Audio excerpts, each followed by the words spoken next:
Hey everyone, Matt here. It is Wednesday. That is the main event time where we go over our main topics for the week. So if you're watching or listening, this is the meat and potatoes of the episode. If we happen to have any news to discuss as well, that's where we'll talk about it here. For the full episode, check us out on Saturdays. Thanks for watching and listening. Hope you enjoy. That'll do it for our questions. We're going to move over to our news roundup and topics, and we have a bit of news to talk about that kind of slipped under the radar because I've stopped covering this company until they learn to communicate properly. But Bilt, a favorite punching bag of mine at this point, has added Japan Airlines as a one-to-one transfer partner over the weekend. Additionally, they have added the ability to earn 1x Bilt points across any card used for rent in addition to any other points on that card. So you can use any credit card. Oh, let me rephrase this. You can earn 1 times points on any card from Chase, Discover, and MasterCard. American Express cards will be 1 Bilt point per $2 spent on rent. So any Chase, any Capital One, all of those are going to be 1x points at Bilt, in addition to whatever other points you get on the card. So 2 big pieces of news there, both of which were buried in various ways, both in the app and just on the website. Lani, any thoughts here on adding Japan Airlines? They're the exclusive Japan Airlines transfer partner now, and this new ability to earn more points on rent. Yeah, I don't care about that. Let's talk about the double stack availability about using whatever card you want and earning points and still earning Bilt points. That's the bigger news, in my opinion. Oh, yeah. No offense to Japan Airlines, but moving on. So, but I think the point thing there is, will we go as far to call it a game changer? It really is, especially 2 things. If you rent and you're a sub hunter, game over. Like, you do not have to worry about extra spend, anything like that anymore. A lot of people are just eating up to 3% processing fee and hitting subs anyway with Bilt. Not and be like, I don't really care about the Bilt points. Let me get my Amex points or my Chase points or whatever card you got that you're hitting that sub on. Now you're getting both, which is a huge win. Especially, I am going to use Japan Airlines now.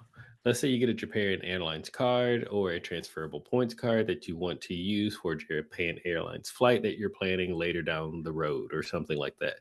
You can get the transferable points card. Let's call it a Chase card for the moment. I don't even know if they transfer to Chase. I'm just using them right now.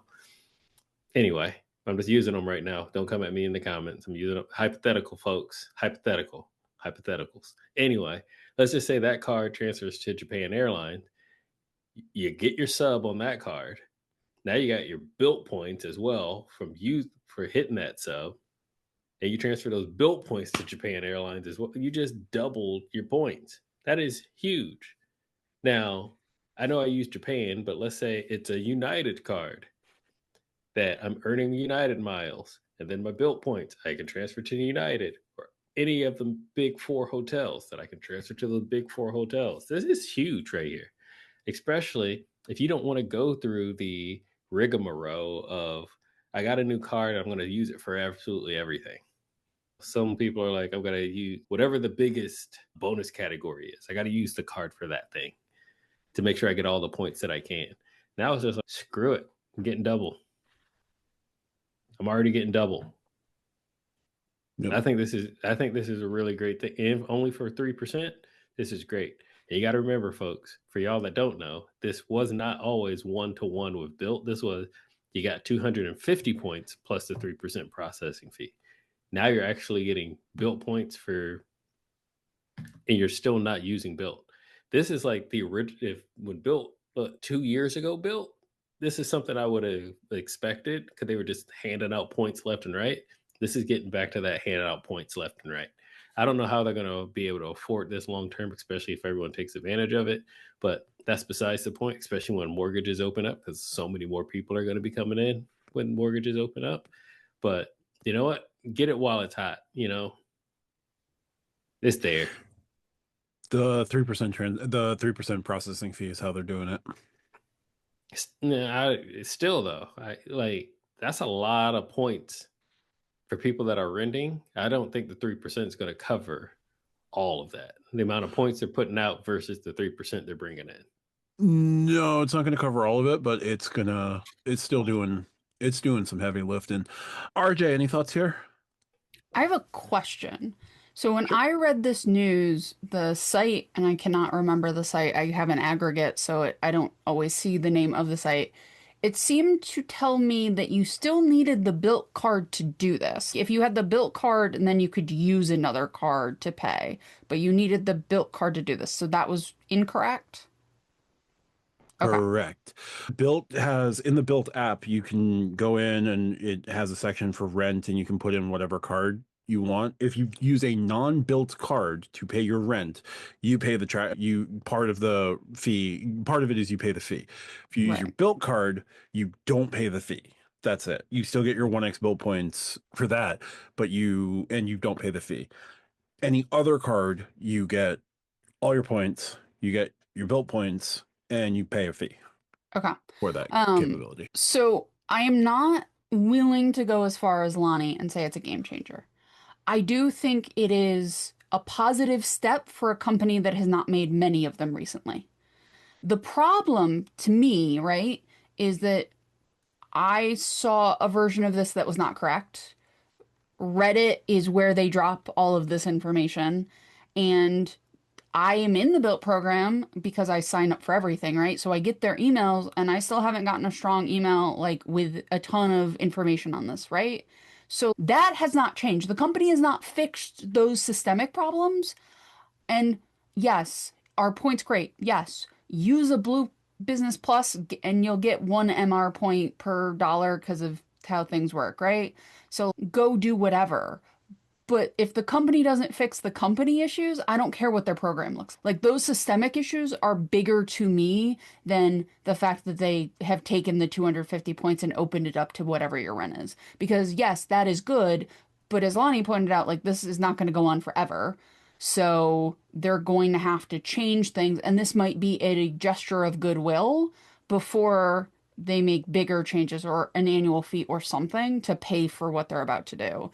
So the fact that they haven't systemically changed anything actually makes to me this feel like it's going to be a bait and switch a bit because of their history, right? If they had a history of things going better, then I would be less likely to not think this was as good as it could be by another company. RJ, did you watch that video Matt and I did? I did not actually. I Because just I know you you as people. paraphrase that video that Matt and I did. I Yep. genuinely did not. I did not watch it, but I know both of you well. Tariq, your thoughts here on either piece? I'm not going to go too far in it just because I actually had a topic about this, but I will say this in regards to the new payment changes now earning 1.1 Bilt point for Visa and MasterCard, and then half a Bilt point for Amex and Discover cards.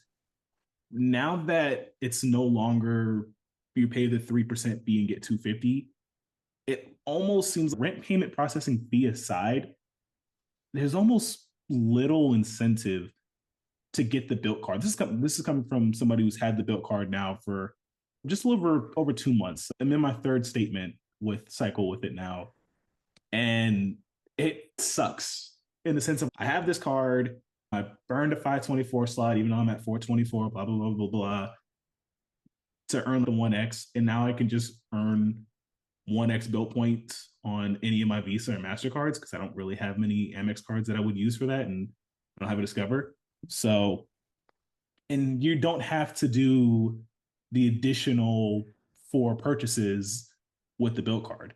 You can just eat the 3% fee and go on with your day with however many Bilt points you're going to get when you pay your rent. And you're going to get points on the fee as well. So that kind of sucks for me and other Bilt card holders. It's just because I have the Sapphire Preferred, because it's basically the same card. People have talked about that ad nauseum now. But Other than that, I think it's, at least at face value, it's a positive. And I'll go into more detail once we get to topics, because I did have something about that to say. Bilt doesn't want to be a credit card company. They want to be a lifestyle brand. And being able to not have their own credit card makes their life a lot easier. So, Not being tied down to their credit card. Yeah. Now, Japan Airlines, okay, cool, but it's another one world partner. You had Alaska there as the premier one world partner that you've set up, and you're still going to get your 3x points for rent on the Alaska card, which is cool. I still go with, there are three pillars to Bilt. There is the card, which is, the card is fine. There's the rewards program, which the rewards program is continuing to do interesting things, and this is yet another interesting thing. May sound too good to be true. If it sounds too good to be true, it probably is. Then there's the company, and the company continues to fail. As Lani and I went on long tangent with, Bilt the company is still not, like, they're not communicating this well. Like, it went up on the Bilt Reward subreddit, and again, Reddit is not a customer service platform. Reddit is not a social media strategy. Reddit is not a corporate communication strategy.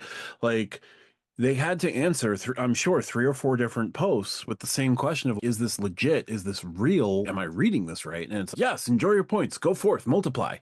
Maybe don't multiply because more rent. But they're telling you that everything's good. There's no blog post on the Bilt website. Like, I can go to biltrewards.com/newsroom. The first thing you're going to see is an acquisition that they made. Cool. That didn't make the news, but you're not going to see anything about earning Bilt points on all credit cards, or like the 3% fee, or the fact that you only earn 1 Bilt point per $2 spent on American Express cards. You're not going to see anything like that. You're not going to see any headline about adding Japan Airlines. Like, they're bad at communicating things. They're bad at customer service. They're bad at the things that they're still bad at the things that they're bad at.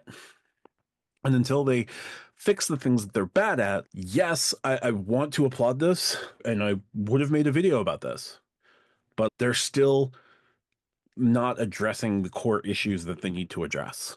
And I'm interested to see where this goes. I do think this has to do with some other things that have happened in this level of this sort of reward space, but like, card good, reward program still really good, company abject failure. And like, they're always going to be like a C grade company until they fix the underlying problems.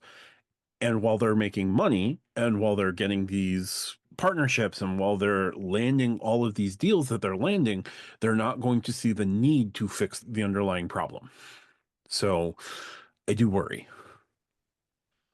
And we'll jump into topics and continue this mini part with Tariq, your topic, because it just feeds right into this. Yeah. So because of the recent news with Bilt that they don't communicate, they're just squeezed in like the fine print in your statement, if you even read your statement nowadays. But which, if you get Bilt emails, you don't, because they put changes to their terms in 3-point font. Anyway, chill. Just bring it down, Matt. Just no, chill. Because this is why this is my topic. I want to hear this. So over the last couple months, we have gotten more information on the Mesa Homeowners card, and that being the card for, obviously, homeowners, to the name, with the 3x points on home and family expenses. And they're starting to add some transfer partners. I think it's just like a couple, if I'm not mistaken. So that kind of is like knocking into Bilt's territory that they had. They had the rent game on lock, because they were the only program where you can earn points on rent. And if you have the card, you could pay the rent without the fee. Now that Mesa is showing up and taking over the mortgage space where there's a lot of homeowners, do you think that these recent changes, especially earning the 1x Bilt points on like Visa and MasterCard and just eating the 3% fee, is that like their ways of, are they feeling threatened by Mesa? Because these are like the first kind of like positive changes that we've seen for Bilt in a while, even though still they don't communicate it for crap. So I'm gonna say the best for last in this. So Matt, I'm gonna say go for last. Lani, what is your take on that with between Mesa and now with Bilt's recent changes? So I'm going to go ahead and reference the video that Matt and I did again, just in case you haven't seen it. It's on Matt's channel, so go check it out. It was a good conversation. It's supposed to be like 15 minutes, ended up being like almost an hour or whatnot, where we're not just venting, we're actually talking about, from a consumer standpoint, things that concern us about Bilt and things that concern us about Bilt as a business, because the way that they're handling their business has opened up the doors for other companies, brands like Mesa, to come in and learn from their mistakes. Really, just, hey, people want to use a credit card to pay rent and earn points on it. Okay, let's build that. And the second the cracks started forming, someone else started slipping in. Not to give a huge spoiler alert, but one of the other things that we had brought in that we had noticed was, because Bilt's travel portal, they removed the activities tab, which I personally use. They also remove rental car, but I personally use the activities tab quite often. It was my exit strategy for all my Bilt points up until now. And keep me honest here, Matt. I don't think it was even a full 2 weeks. I'm going to give it like 9 days. The next thing you know, Chase had an activities tab with what Bilt used to have in their travel portal. So to go to your question, I feel like Bilt is being threatened. I don't think it's just by Mesa, to be completely honest. Are they feeling a squeeze? Yes. I think they have great ideas, but it's the execution of it and the communication of it and how they're handling the business that is opening up the doors forever. We all probably had, Tariq, I know because community here, we all have that one person that has a get rich quick scheme. Like, man, I know how to I can get like $5,000 by next week. It has no Mhm. execution to get it done. Or the person that's broke telling you how you can make more money. We all know one of these people. Yes. They're at the Oh, it's cookout every single infuriating. year. They're at the cookout every single year, y'all. Anyway, that's what I'm seeing with Bill. Is like they got these great ideas and they're doing their best to execute it, but it's not the execution that's the issue. It's a communication on the execution that's the issue. It's the way that how they're executing that's the issue. And it's not just the product. A lot of times, shaking hands and kissing babies is how you get business done. Like the saying goes, 80% of the biggest deals in this country happen on a golf course.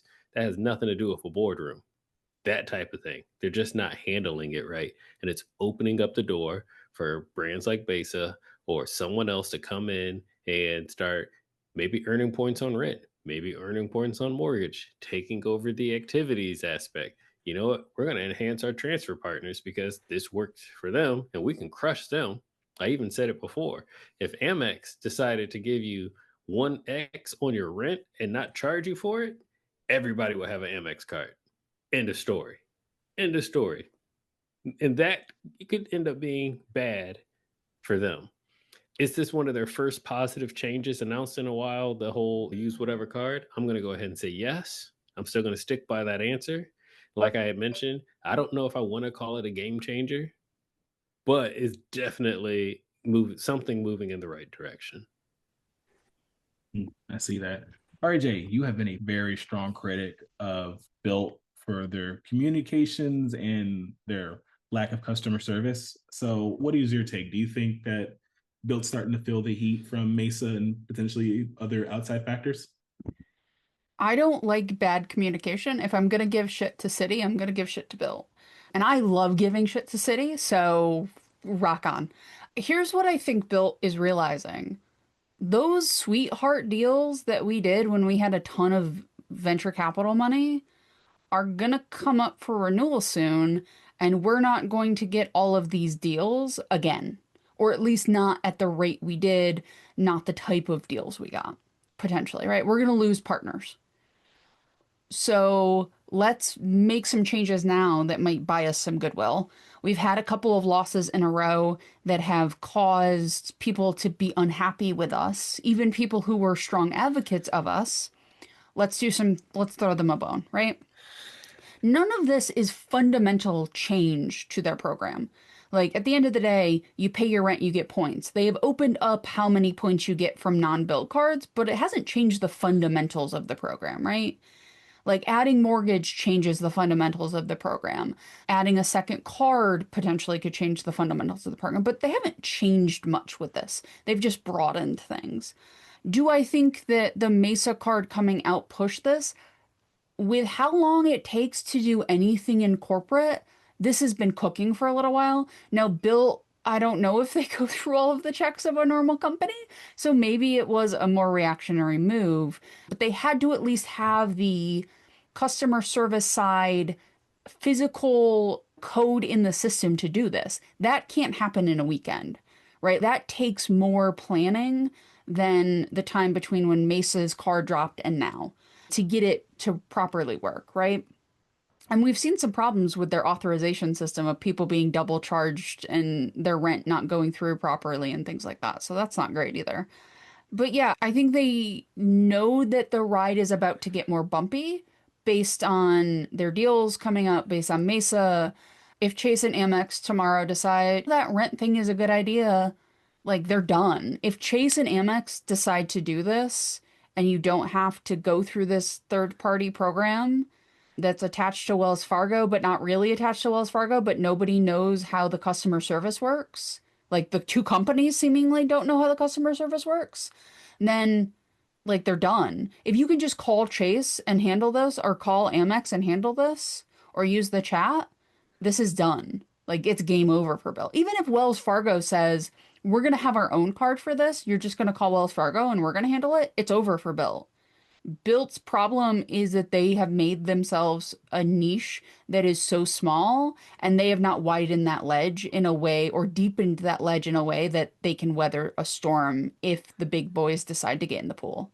So that was a very interesting mixing of metaphors I just did, but ultimately I think my point is Bilt is in a very precarious situation and they're trying to sweeten everything so everybody is not in a rush to move away from them. Yeah, that makes sense. They really need to work on that customer service because it is B tier at best. Matt, I did want to save the best for last. Let's hear it. You get full reins. Take the gloves off, buddy. So, do I think that Bilt is feeling threatened by the emergence of the Mesa Homeowners card? I would have. Here's my immediate response to that. Bilt knew who left and went to start Mesa because Mesa is not just Mesa's a collection of folks that started the company. There are Bilt executives who left Bilt and went to Mesa and started Mesa. Like from jump, Bilt knew who they lost and what value they brought to Bilt that they were losing out on because that person left to join Mesa from the beginning. So I think Bilt has always had an underlying, like, when they come for us, we know who's coming, right? Bilt is also experiencing the first mover dilemma or the innovator's dilemma. Bilt presented a thing that had never been done before, and we're succeeding at it by getting all of the venture capital money before venture capital became, let's just throw massive piles of money into rug pulling all the altcoins we can on whatever. VCs have gone full into crypto and it's just weird. Like VCs used to care about companies, used to care about like getting companies out of stealth, out of Series A, getting companies listed because that's where you made your money. Now they can just make money other ways, so they don't care about founding companies and nurturing companies and helping founders and things like that. So Bilt is one of the last companies that kind of got that last little bit of tender loving care. And what they didn't get was like how to approach your first real crises. And what it's felt like for the last 6 to 8 months is Bilt has been experiencing not existential crises, but like it's building to an existential crisis because they lost American Airlines, but they were able to quickly strike a partnership with Alaska, or they had that Alaska partnership brewing for a while. And it was, okay, we're going to lose American, no big deal. We've got Alaska. They're not one-to-one plugins, but they're close enough and they're in the same alliance. You're going to get huge value out of your Alaska points. Like we can sell this as you're still getting huge value with, even though you're losing out on American Airlines miles. They didn't really sell it that well when that change happened. God knows what's going to happen to them when they lose, if they lose Hyatt, if they lose United, if they lose some of those other founding partners that they launched with, because that was like the big thing about Bilt. So the existential crisis could still be coming. As RJ indicated, like there's still potentially problems afoot. I think I don't think that they're feeling threatened by Mesa necessarily because, well, the this turnaround, like this response was in response to Mesa's transfer partners, which Mesa's transfer partners are Vietnam Airways, Air India, Royal Thai, airline in China that is not part of any alliance but has a couple other partners, and they picked Finnair as their Avios company. Oh, and Accor is their hotel of choice. It's not like it's not like Mesa came out with a robust and we're going to punch you in the face and here's Hyatt. They came out with transfer partners that no one's really used before. Apparently, there's huge value with Air India and United if you want to go find it, but it's not like Mesa came out and said, "Here's Hyatt, come at us." So there's that.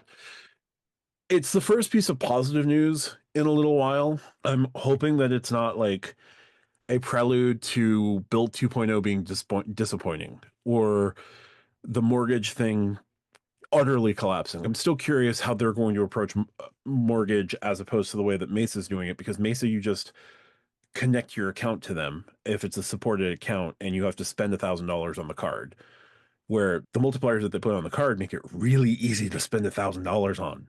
Daycare gets you 3 times Mesa points. Home improvement, property taxes, like they made it so that you can do the $1,000 in one transaction. You ain't got to buy no bananas.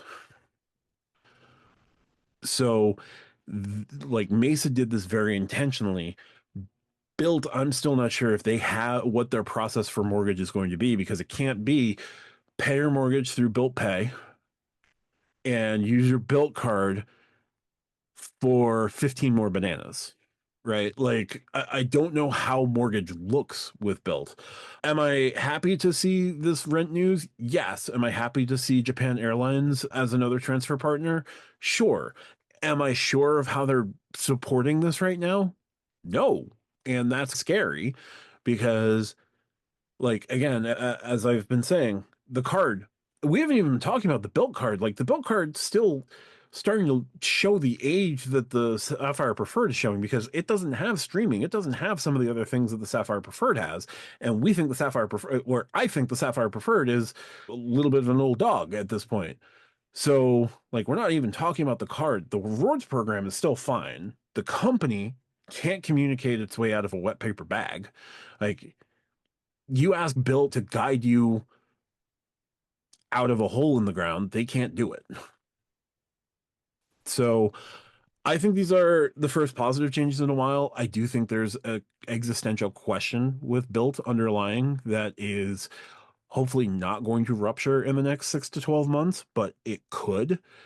And I don't think it's necessarily that they're feeling threatened by the emergence of Mesa, because Mesa's transfer partners really aren't anything to write home about at the moment. But I do think that they are aware that as the first mover, their time is running short and anyone else could jump in at any point and they don't have an answer. Can I ask you a Mesa question, Matt? Sure. Now, you said you have to hook up your mortgage. So if your mortgage is paid mortgagee style, where you don't Mhm. actually pay anything out, are you still getting points on that, or does it have to be something you're paying monthly? So you don't, so where Bilt is an intermediate, is a bit of an intermediary, Mesa only has you connect your Mesa account to your payee account. So as long, like through Plaid. Right. But I'm just thinking, like, if you have an escrow account, right, that's paying your mortgage, your taxes, your insurance, is that account able to be connected through Mesa to where you're getting points on that? Because my concern as they go into mortgagee, or I'm sorry, my concern as they go into mortgages Hmm. is a lot of people don't actually pay their mortgage monthly or pay their mortgage the way you pay rent, Right. right? Like, mortgage is a more complicated space because a lot of people just have their escrow account, money comes out, they don't think about it until the next year when like property taxes or insurance goes up and then their payment changes or they have to put more in escrow for that, right? So like I do wonder like the pool of people is going to be smaller for Mesa right now than it could be if they're not able to service those escrow accounts in the same way.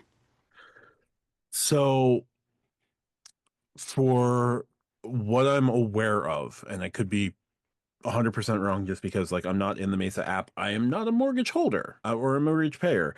What I'm aware of is they'll hook in just to see that your mortgage is getting paid and is not past due, not you're not about to lose your house.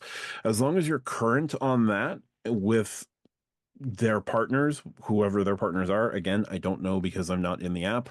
Like if Chase is a Mesa partner in terms of their mortgages, if you're paying your Chase mortgage on time and in full, or paying into escrow on time and in full, as long as you're doing that and spending $1,000 on the card, you're going to get your mortgage payment points at 1x plus whatever points you're going to spend on the $1,000 is my understanding.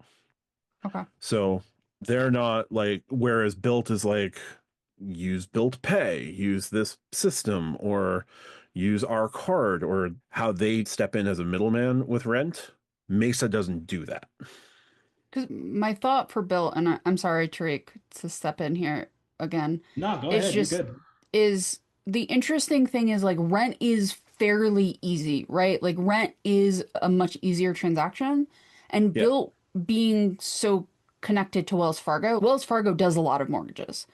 I see a lot of people's mortgages through my jobby job, and I see Wells Fargo's name a lot, right? Because they handle a ton of mortgages and they might, I do wonder if Bill, because they work with Wells Fargo, understands that mortgages are much more complicated. The way people pay their mortgages is more complicated. They don't want to pay for the insurance that goes with it. They don't want to pay the property taxes. But if you're paying a mortgage and you're paying it through escrow, that stuff is baked in. That is not easy to pull the threads and just say we're going to pay this percent and not this percent. So I do wonder if Bilt is actually being more cautious because of their connection to Wells on that one point of this sort of like Mesa coming out, guns blazing. If Bilt's that part actually doesn't make Bilt scared. It's everything else with if Amex and Chase jump in, now we're really Yeah, and I don't know where like things like PMI or anything like that play into account because, yeah. again, I'm looking at it from the outside. Like it says, our mortgage partners, you can refinance and get points with us. So I don't know if Mesa is squarely targeting folks who already started with the 20% down, no PMI, they're just paying their mortgage, and then like they can do their everything else that would go into escrow outside of it. There are people who will just pay the interest and principal on the mortgage and keep the property taxes, keep the insurance separate. Then there are folks who will put everything together. I don't know if Mesa is just targeting the first group of folks or if they're able to encompass everybody in an umbrella. So I am speaking out of my element a little bit there, but I'm aware of how they're doing it as not being the intermediary and not being the middleman, the way that Bilt is. And minimum spend requirement in addition to whatever you're doing there. So It's $1,000 minimum spend versus our favorite four bananas with over and Bilt. But I guess it's probably the reason why Bilt is, for the most part, has been taking their time with mortgages because, yeah, looking at kind of the Mesa, how they're paying, it's not necessarily the most complicated, but it's a little interesting trying to figure out. So that might be a thing, but it'd be interesting to see what happens if Mesa does figure out the mortgage thing completely, and then they go get like a splash transfer partner, like one of the big four hotels or one of the legacy carriers. That might actually be some threats to build, but we'll see. We're still early with Mesa, so we'll see how it progresses. yeah. So thanks, Tariq. We'll jump to RJ, your topic this week. So I've been reviewing my wallet. I have a bunch of cards that are coming up this summer for renewal, so I have to figure out what to do. And the longer I'm in credit cards, like I care about points, obviously. Like I use my points in more of a targeted way now than I used to, but I still care about points. But really, if a card doesn't give me a tangible perk, not just credits I can use, but an actual perk, status, lounges, something I can use, right? Even something as simple as like Walmart Plus, which I use because I'm in the country and they're the only ones I can get to deliver to me same day. So you gotta do what you gotta do. But if it doesn't give me a perk like that, just simply giving me a credit at this point does not like move the needle for me, right? Like I am much more perks over credits or points even. I want to know where you fall on the spectrum. Has it changed for you since you've been in credit cards? How do you see that? Tariq, as the person with I think the least number of annual fee cards on the panel, I will go to you first, sir. It not only is it the least, it's also just the lowest amount. So just in my kind of life situation right now, I am more just points versus perks, just because I know once you get into like the cards that earn perks, obviously the premium travel cards, for the most part, you're paying to play. I obviously have the IHG Premier Business, so the kind of the big perk is that is just IHG Platinum status. The other card that I mentioned that gives me high discoveries despite doing 10 stays. So for discoveries. For the most part, I keep the low annual fees just because a lot of my travel is not sparing. I haven't really done a lot of points on redeeming points for flights. Most of my points have been like the lower category Hyatt hotels, and I just want to get away. So I'm not at that stage where I'm gonna go pay for the perks. Now I do have perks with the cards that I have. My Sapphire Preferred, in a couple weeks, I'll be getting my $10 DoorDash credit where I'm gonna go buy another half gallon of Bluebell homemade vanilla because that's God's ice cream. And I don't care what anybody says. I'm Texan. I don't care, Matt. Shut up. So Stuart. no. So I have some perks. My favorite perk was on my Saver card when it was the Saver One, and I had Uber One for I think like 2 plus 2.5 years or something like that. So that was great. But I'm mostly in the points department. I will eventually find the perks. Maybe one day upgrade my Sapphire Preferred to the Sapphire Reserve, unless they do something great with the Sapphire Preferred, and maybe they'll have to lift the one Sapphire rule, or my brain will go crazy. And who knows? Maybe we'll do something stupid like get the Venture X. But as of where I stand right now, the day of this recording, and honestly, probably the week of this when this episode drops, I am points. But perks soon, hopefully. I feel that. Matt, moving up the ladder in terms of type of cards and annual fees. Let's go to you next. You don't have the platinum or gold that you drafted in our credit card draft. By the No. way, I came out first in that one. Just dropping that in there. Stack your lives, guys. Thursdays, we have wild times. Everything from Star Trek to credit cards to sports.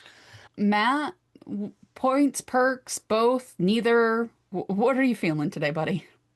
By the way, if we had not been required to draft like an airline card and a business card and a hotel card, I'm pretty sure I would have won. But We anyway, established the rules before we even did the live, sir. You knew I'm what was going on. aware. I'm Don't aware. don't make excuses because you drafted like the Jets. Drafted better than the Jets. Come on now. At least I got things of value. Still ended up in last place. Well, that's what happens when you let voters choose. Anyway, so I would like more perks. That said, I don't want credits. I think Lani and I have talked about this a little bit as well.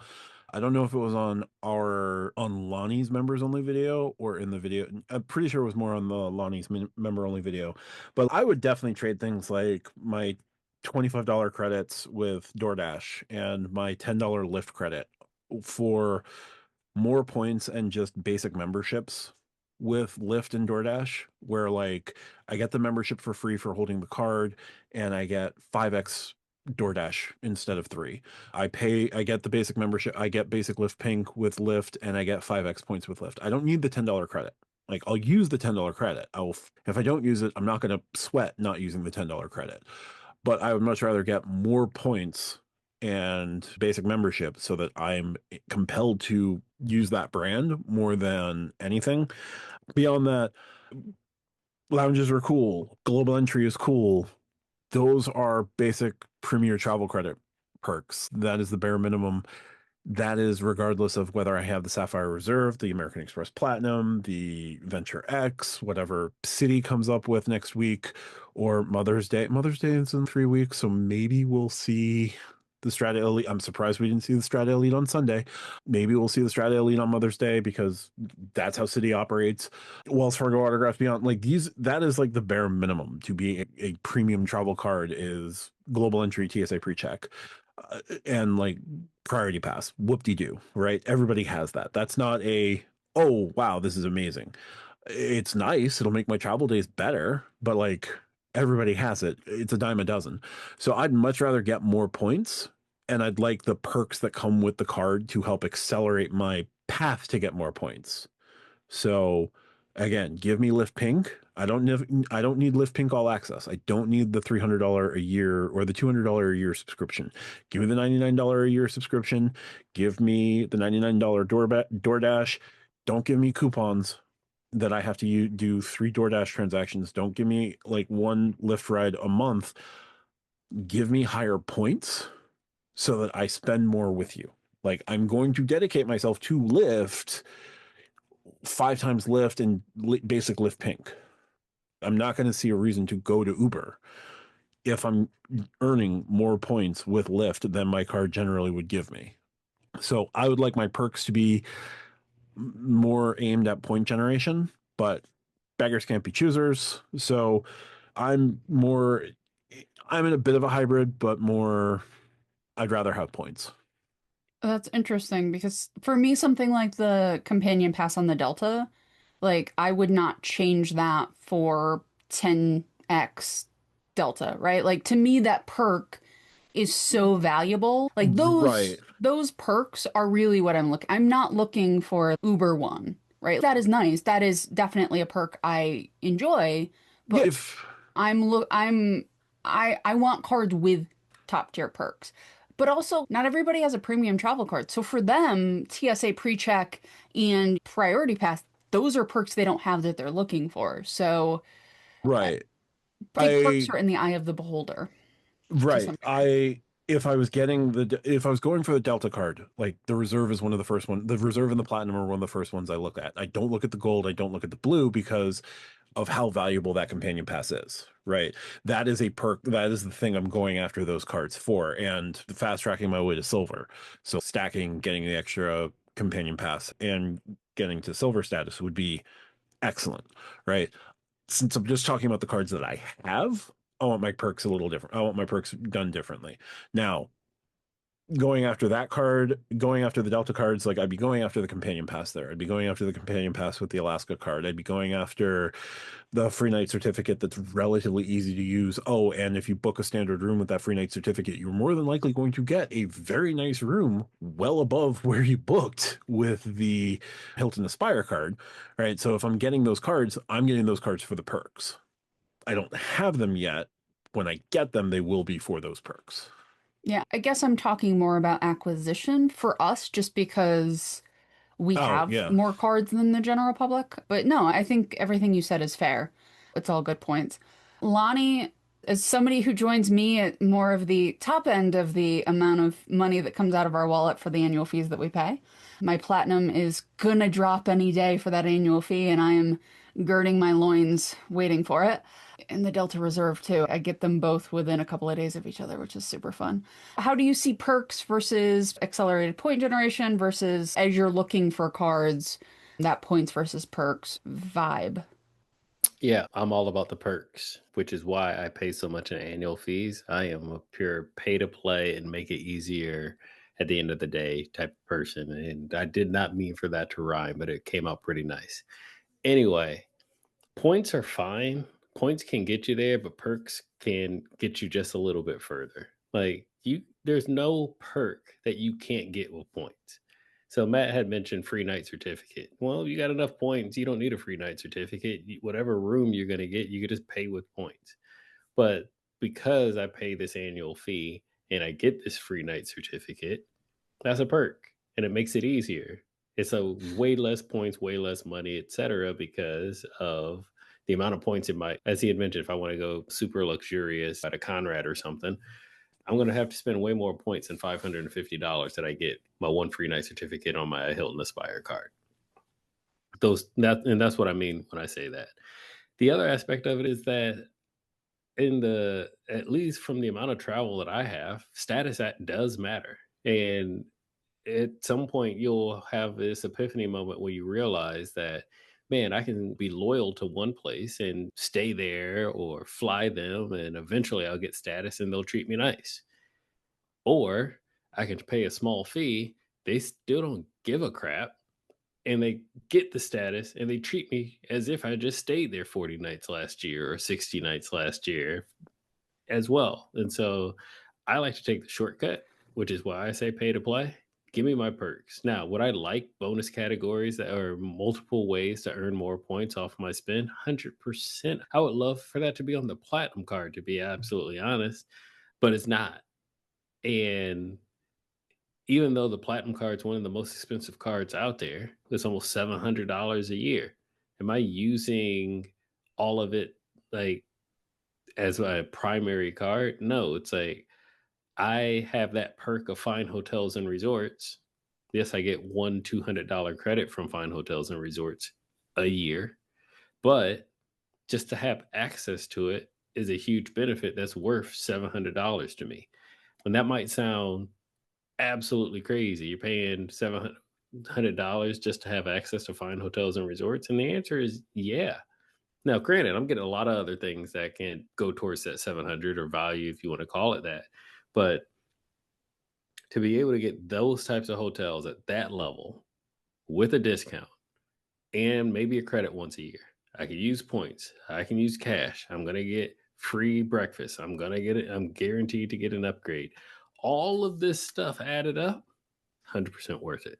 So I'm going to lean on give me my perks more than anything versus the points. Points, like we mentioned earlier, I can buy points. I can literally not everyday spend. I can just go buy points if I really want a point. You can't buy status. Well, technically you can because you annual fee, but you can't just go out and buy perks. That's what they're there for. Yeah. Yeah. No, I appreciate it. And I'm glad we had a spectrum of answers to this. I think it fits with all of our different personalities too, which I appreciate. I want my perks to give me points. Thanks, RJ. We'll jump to my topic, which was born out of a Facebook post from a colleague from years past who put up a request for like credit card advice. They were looking for a 0% card. They were looking for a 0% card, but they were also like looking for some travel perks. And I know in this community, those two things are not always going to be simpatico. I know. And I wrote this 6-paragraph thing acknowledging I'm your nerd right now. I'm your Huckleberry. Here are the cards I can give you for 0%. Here's some travel stuff I can talk about. You know what? Just talk to me on the side as well, because I wrote a diatribe. When it comes to your normal friends who post about credit cards on social media, how fast do you go 0 to 60 now with card knowledge? Or do you keep things in reserve and just say, I can help, just let me know? Lani, I know you've mentioned if you have it, I have a channel. You know the things I put out there. You subscribe to my channel. If you're not doing the things I'm saying, I can't help you. But like your normal friends, how do you go about it?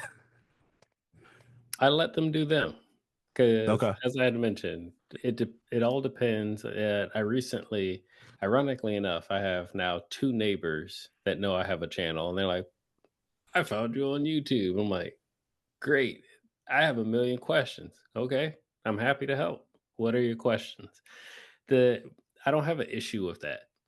Right. The issue that I have is that because I have a YouTube channel, I'm automatically beyond the expert. And what I say by beyond the expert is I applied for this card and Chase said I can't have it and they did this, and can you like call somebody over there and help me out? I'm like, that's not who I am.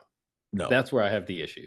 You But have that level of aura to you, man. You can't blame them for thinking that. And You I get have that why kind of- because that's the way we consume information and things like that nowadays, where it's, oh, this person, it's almost like customer service. This person putting out an education or information. This person must know this, and it's, or when someone's like, yo, I got a 680 credit score here, can I get this card?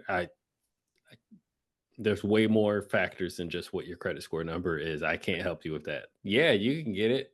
Oh, but I'm at 724. And no, you can't. You didn't give me all the information. And so that's where I Right. try to stay away, because I can only answer questions when I got all the cards, and I don't know, and I'll never have all the cards, and I don't want that much of someone's personal information.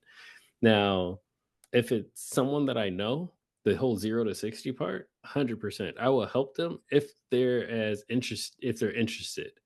But if they're not interested, am I just gonna, oh wait, you gotta do this. Oh, you gotta do that. Hey, or give me your phone. Let me do this.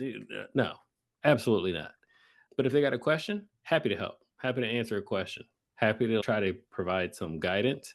But am I gonna go waist deep in it? Absolutely not. I'm not a consultant. I'm just a guy on the internet. So you're not gonna write like a 6 paragraph. Here's this Nope. card. Here's these other cards. Here's this Nope. third. If you want It's to fair. say, yo, these are the cards I have, what card should I get next? Or in the situation with my neighbor, this is what we're trying to do. This is what we're trying to plan. Can you tell me if I'm doing this right? Or how would you approach this? And I went through everything with them. Like, where is it that you want to stay? When is it that you want to go? You know how many points that hotel costs? You know what type of airline you want to get there? Based on what you got, you're already good on this side. You probably want to get that IHG card if you want to do the Intercontinental. It's really cheap and you'll get a lot of bang for your buck. And you're like, okay, that stuff, Right. cool. If it's like, yo, here's my wallet, figure it out for me. No, you're on your own. I'm not. Right. I'm not here for that. I'm not gonna be like, all right, show me your finances. How much income do you get? Where do you spend your money? This is the best card for you. No, I got to cut it off somewhere. Like I said, beyond expertise, nah, I'm not there for that. But if you got a quick question, you want some help, you want to have a serious conversation. If you're, like I said, my other best friend is really now just starting to get really into it because we travel together. We always travel together since grad school. And he's like, where we'd go on a trip together, and as always we'll book separately but fly together. So I book my flight and he'll book his flight. We'll book the exact same airline, the exact same flight and everything together. And sometimes he's like, why am I sitting in the back and you're sitting in the front? Well, that's a difference. Then we get to the hotel, I check in, he checks in, we're right there next to each other. Mr. Lani, thank you for being this, and here's an upgrade, and here's a bag with candies and M&Ms and water and stuff in it. And then for him, it's here's your key. Now get out of here. There's people waiting. And he sees that difference, and I'm like, dude, you can get this too. I'm not doing anything special. A lot of this is just having the right card, and that kind of opens up his mind. Yo, help me out with this. Help me out with that. But if it's yo, I saw you on YouTube. Do this for me. Nah, you can keep walking with that. No, absolutely. And like I mentioned that like I have become credit card nerd, like to the point that I'm posting on YouTube. It was like the first mention of it on social media for me. But it was more just like hey, I'm here to help. I want to help, but you should reach out to me. Have they reached out to me? No. Am I taking it personally? No. Nope. But Nope. it's just one of those things where it was like I realized I went and drove straight into the concrete wall as quickly as I could, just to be like, I am so helpful. Watch. No, I got other things I can be doing today, so I'm not going to drive into a concrete wall. That's fair. It was late night on a Sunday, so yeah, there we go. RJ, how do you approach your normal friends? Do you go 0 to 60 or normal folks in general? Is it 0 to 60 or is it more reserved? So I have 3 levels. I'll call them like the school zone, the city driving, and then the highway driving, right? And it depends on where you are, right? Like my best friend's mom needed a credit card for something. She hasn't had a credit card in 30 years. Me going into anything other than a very basic card with a balance transfer option was never an option for that conversation. And me giving her more than 2 or 3 options and that's it was not an option for this conversation, right? Like most of what I personally have would not work for her whatsoever, right? Amex would not work for her whatsoever, right? So it becomes this situation where we were in a school zone, right? We were driving very conservatively, we were going very slowly, we were keeping things as tame as possible.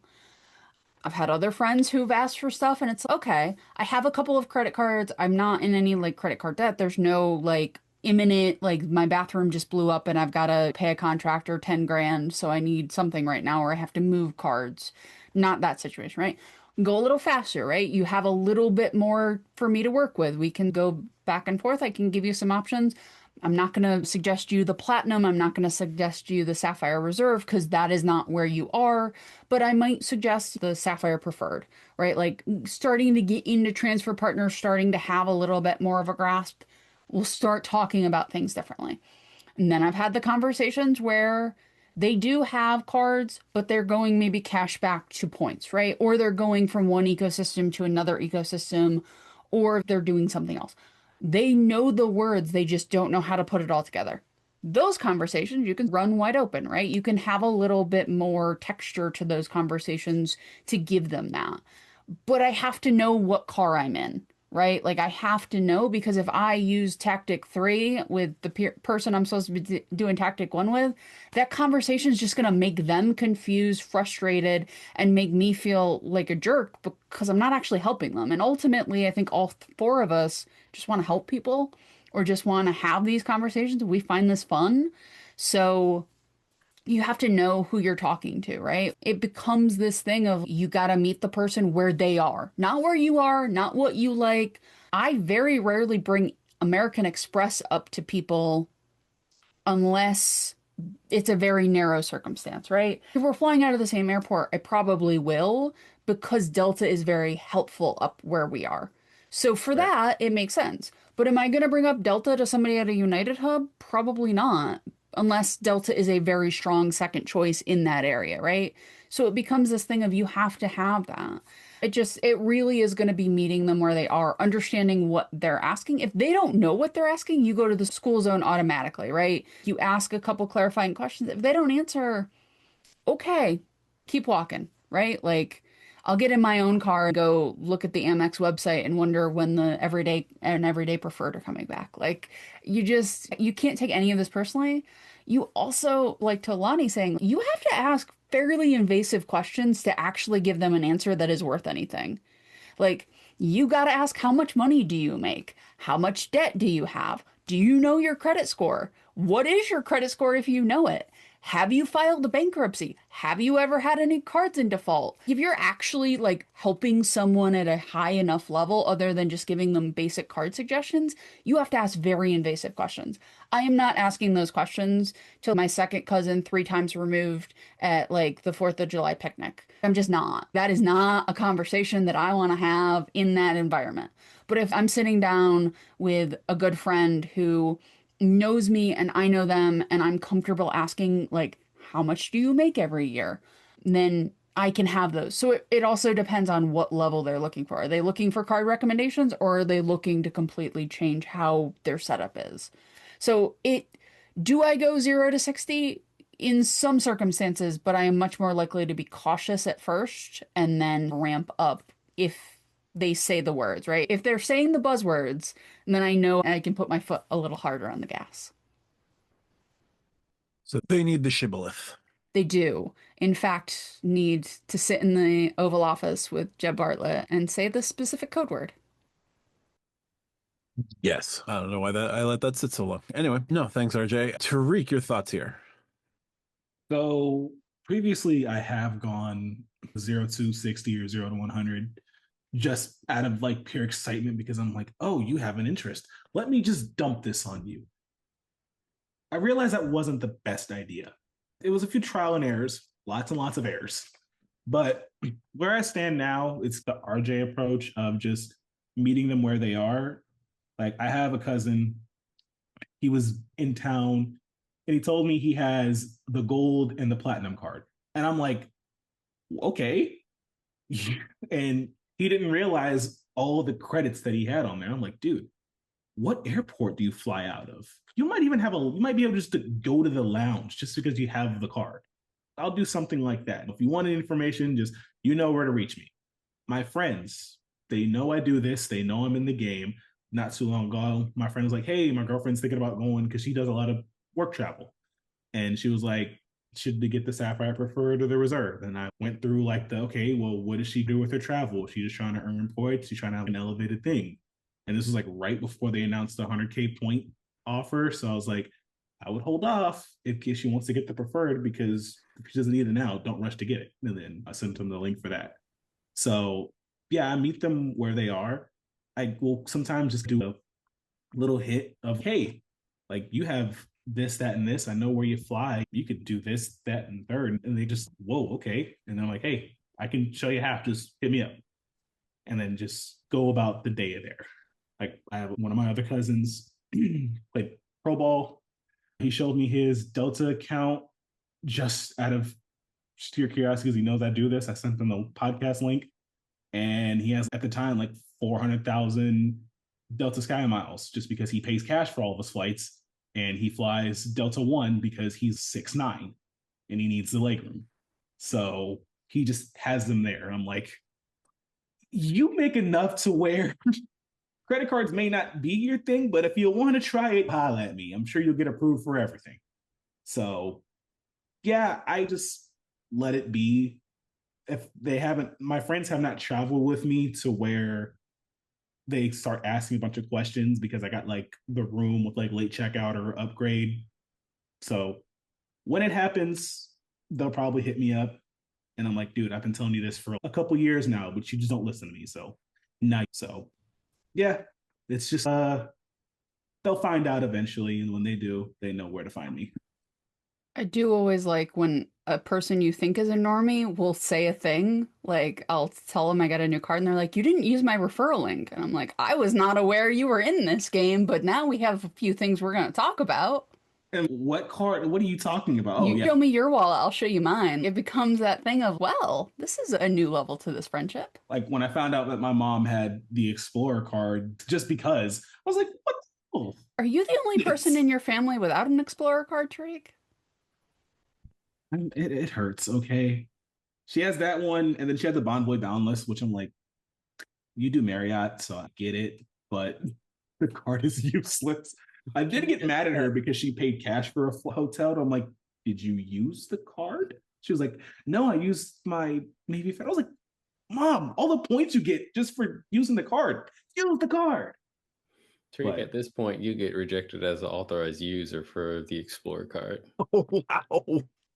Yo, I love how My Tariq walked annual- into this episode expecting me to get all the strays, but nope. just my luck, right? I mean, screw it. The annual fee on my Sapphire Preferred hits next month, so I'll move some credit limits around. But ouch. Hey, at least your only fee on that is still 95. They haven't moved that one. All right. Well, good to know there are limits to where we go with that. So, and it's not like I was giving them every travel card they could go with. I was going heavy into the 0% as long as possible. And so far, going back and looking at their post, I'm the only person who answered the 0% portion. So I'm just going to put that feather in my cap and move on. Lani, your topic this week. Yeah, so my topic's going to be a simple one. I don't normally cross over with topics from my members only channel, but I thought this one was pretty good. Travel burnout, man.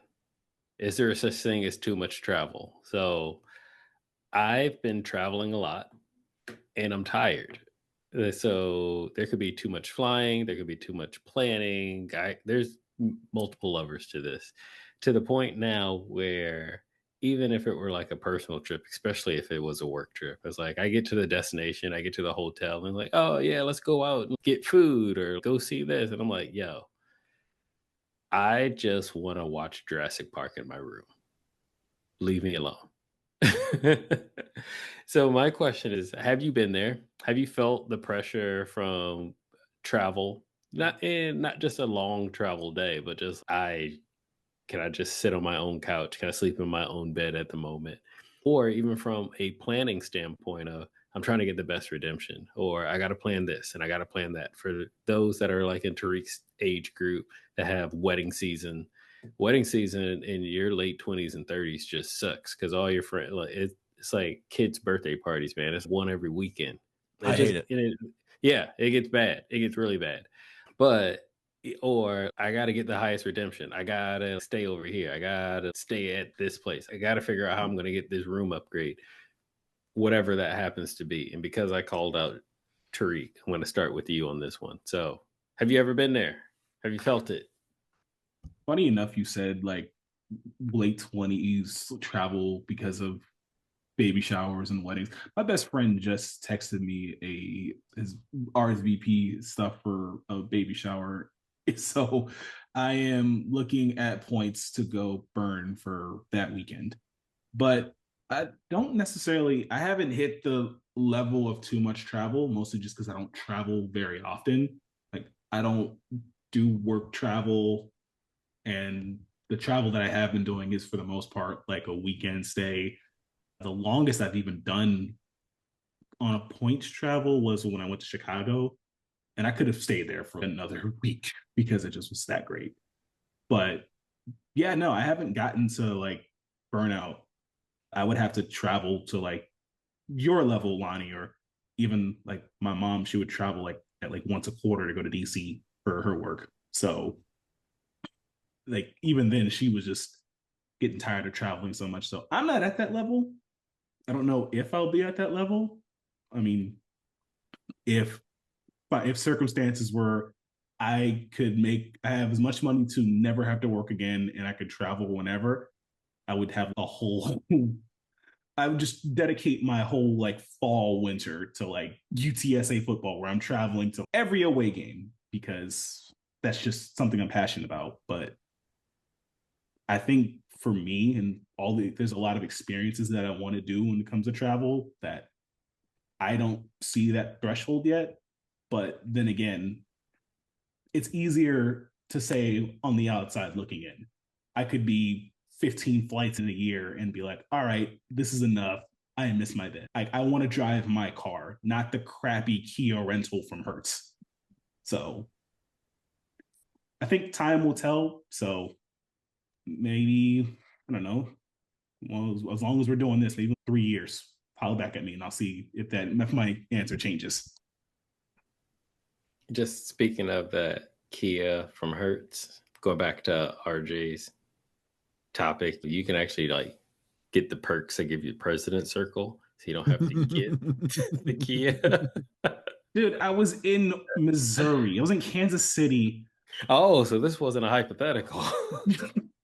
It was the best out of and I got like the upgrade because I was, what was it, Hertz 5, whatever their mid-tier below President Circle because of IHG Platinum.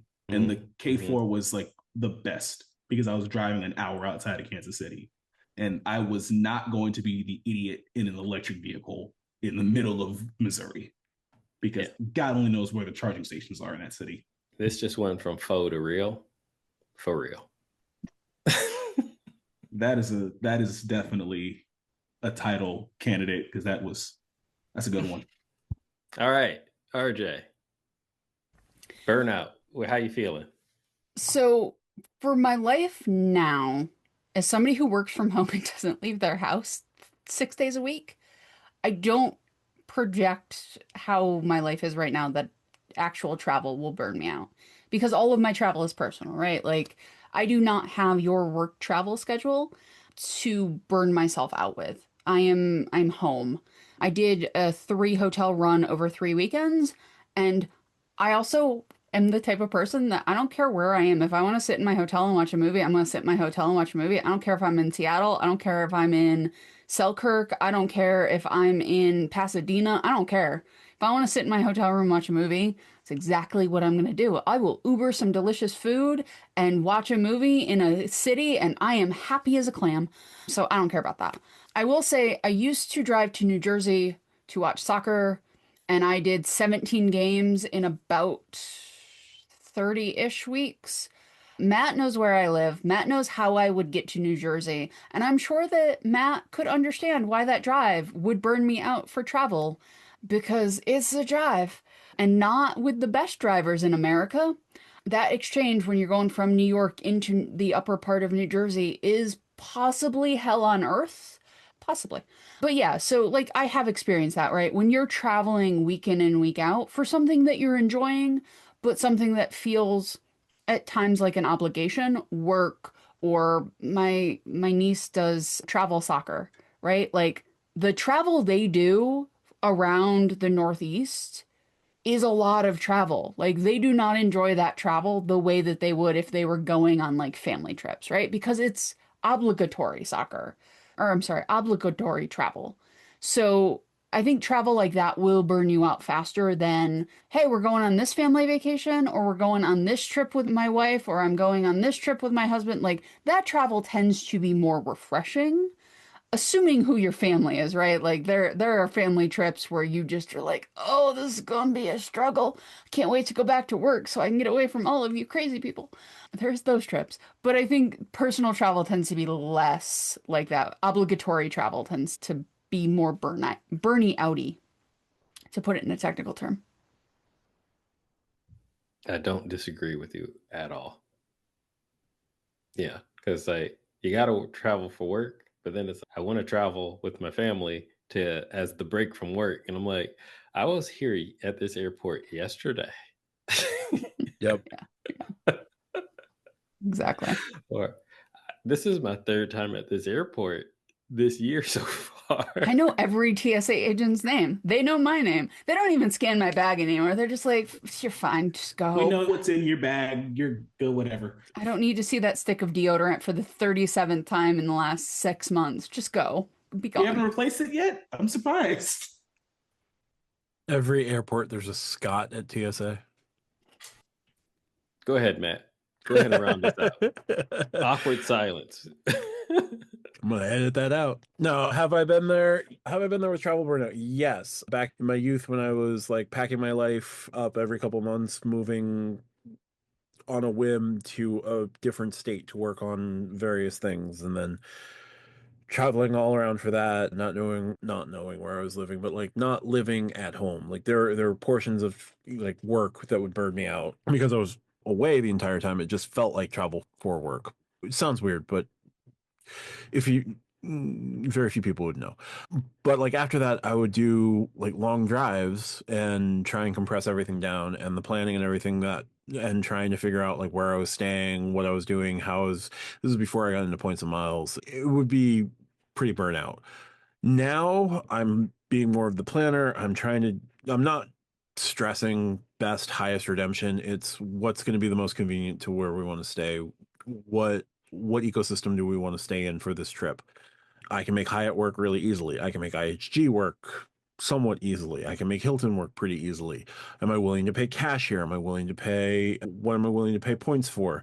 I'm going to book seat X on the JetBlue flight, but then I'm going to pay cash to get the seats that we want because that's just the way that I have to do things with JetBlue. I'll do those things.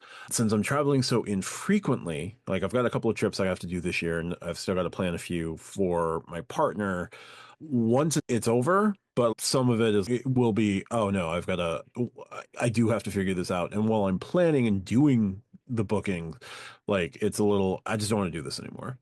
But lately I haven't been feeling it, but I have felt it before. So I, yeah, like not knowing where you're going to sleep, like not knowing what town you're going to stay in on a given night is always fun.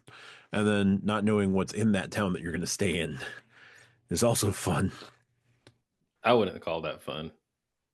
Not this No. black man sitting over here. I wouldn't count that fun, but I don't have that problem. I'm not like taking road trips like where we stop in the car. Yeah. I know what unless it's an emergency landing, I know where that plane is going.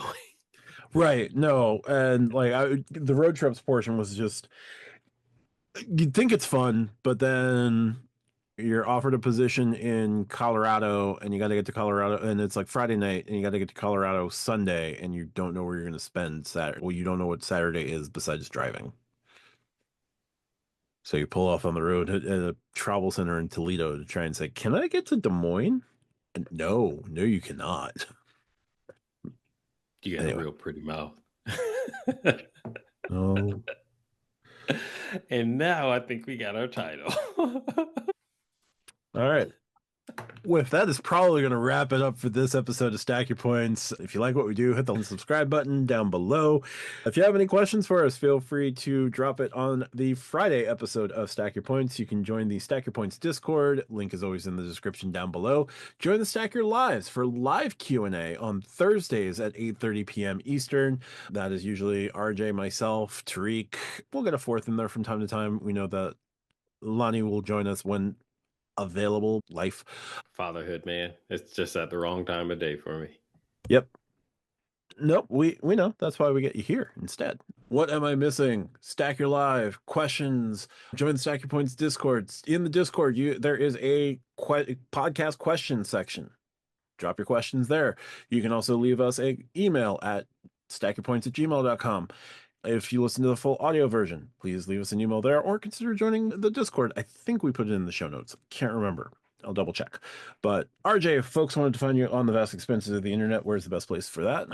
You can find me in the Stack Your Points Discord. You can find me at Do You Take Cards on YouTube. I'm all over the place, guys. Absolutely. Tariq, where would we best find you? You can find me in the Stack Your Points Discord, my favorite corner, and then Tariq's Rewards YouTube. But mostly the corner because they like throwing me there. And it's comfy. I've done some renovations to there. Gonna use the Mesa card for that now. That is some serious self-psychological torture there. Lani, if we wanted to find you on the best expenses of the internet, best place for that.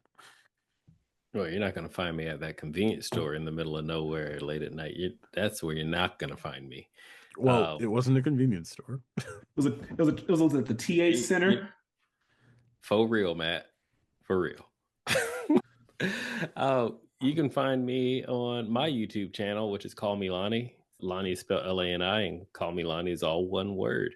You can also find me on the Stack Your Points Discord as well. And only because Matt listed off absolutely everything except for hit that like button and the subscribe button, I'm going to go ahead and say thanks if you made it to this point of the episode, thanks.